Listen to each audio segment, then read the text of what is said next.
No hubo gloria en la caída, solo el rugido ensordecedor del firmamento desgarrándose como seda vieja. El Eleth sintió cómo el fuego celestial, que una vez fue su sustancia y su corona, se convertía en una crosta de cenizas ardientes sobre sus alas. Sus hermanos le habían llamado el serafín del canto primordial, aquel cuya voz sostenía el equilibrio de las esferas celestes mediante la ecuación divina del orden eterno, Psi igual a omega 0 más delta Phi. Pero el libre albedrío es un abismo que las leyes de la luz pura no pueden contener. Cuando sus pies tocaron el suelo del reino mortal, el impacto agrietó los cimientos de la gran llanura medieval de Eldoria. Sus alas, antes compuestas de filamentos dorados y geometrías sagradas, se tornaron del color del carbón expuesto a la tormenta. El Eleth ya no era un siervo del trono, era un proscrito. Despojado de su gracia divina, pero condenado a recordar la eternidad, se ocultó entre las sombras de los mortales, arrastrando una existencia errante mientras su corazón albergaba un amargo silencio. Durante siglos, el ángel caído contempló la fragilidad de los hombres. Vio alzarse castillos fortificados, reinos feudales que florecían bajo el temor de Dios y la espada de los reyes, y cómo la magia residual de la creación se diluía en superstición. Sin embargo, el silencio que él mismo se había impuesto estaba a punto de ser quebrado por una fuerza tan antigua como su propia caída. Capítulo 1. La niebla devoradora. El año del eclipse perpetuo, el reino de la luz comenzó a morir. No comenzó con el asedio de un ejército extranjero, sino con un susurro que emergió de las grietas de la tierra.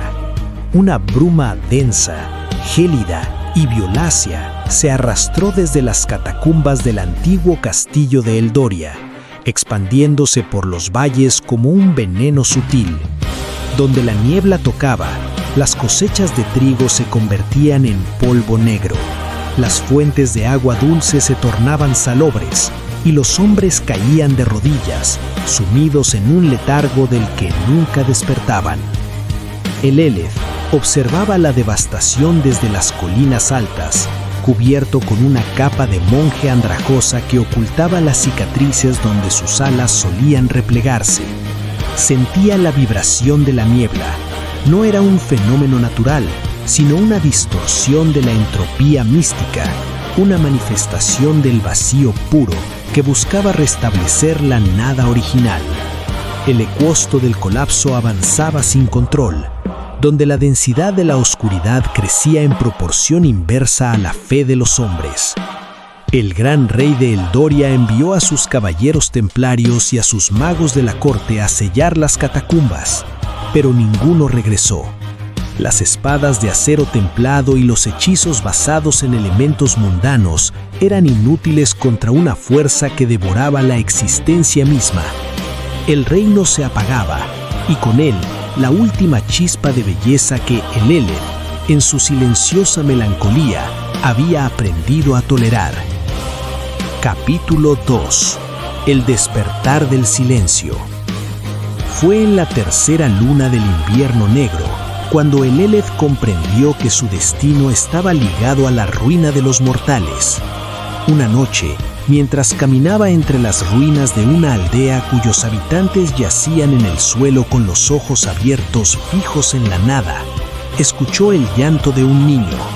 El llanto era débil, pero poseía una pureza de frecuencia que cortaba la densa bruma violácea. El ángel caído se aproximó y colocó su mano cenicienta sobre la frente del infante. Al hacerlo, una descarga de energía primordial recorrió su cuerpo. La niebla que rodeaba la choza retrocedió con violencia, como si temiera la cercanía de el Eleth. En ese instante, el serafín comprendió: la oscuridad no era invencible, simplemente requería una contraparte mística de igual o mayor magnitud para ser anulada. El vacío solo podía ser llenado por el eco de lo que una vez fue el coro celestial. El Eleth regresó a su refugio en las montañas, una caverna oculta tras una cascada engelada. Allí desenterró un objeto que había permanecido oculto desde el día de su descenso. Un gran laúd tallado no por manos humanas, sino estructurado a partir del sauce blanco del Edén, cuyas cuerdas estaban hechas de hilos de plata que vibraban al unísono con el eje del mundo. Sus dedos, ásperos por los siglos de exilio, acariciaron la madera. Era hora de romper el ayuno de su voz. Capítulo 3. El asedio a Eldoria. El camino hacia el castillo de Eldoria era un cementerio de monumentos olvidados. El Eleth caminaba sin prisa, cargando el laúd sagrado sobre el hombro. A medida que se acercaba al epicentro de la niebla, las criaturas de la sombra, engendros nacidos de la desesperación de los hombres caídos, comenzaron a manifestarse. Tenían formas de lobos de Asina y espectros sin rostro que siseaban al detectar la presencia de una luz que no pertenecía a este mundo. Un grupo de estas bestias se abalanzó sobre él en el desfiladero que conducía a las puertas principales del castillo. El Eleth no desenvainó acero, se plantó firme, ajustó el laúd y dio un golpe seco a la cuerda más baja. La onda de sonido invisible expandida por el instrumento golpeó a las criaturas con la fuerza de un ariete de asedio. Los lobos de Asina se disolvieron en polvo antes de tocarlo. Al cruzar el umbral del patio de armas, la estructura del castillo vibraba. La arquitectura medieval parecía doblarse bajo el peso de la distorsión dimensional. Las antorchas apagadas se encendían con flamaradas de un fuego azul enfermizo. El serafín caído no miró atrás. Descendió por la escalera de caracol que conducía a las catacumbas más profundas, allí donde el tejido de la realidad se había rasgado por completo. Si quieres que suba la segunda parte, déjame en los comentarios qué te pareció la historia. No olvides compartir este video para que más personas lo vean y ayudarnos a llegar a muchas más vistas. Con tu apoyo, podremos continuar esta increíble historia.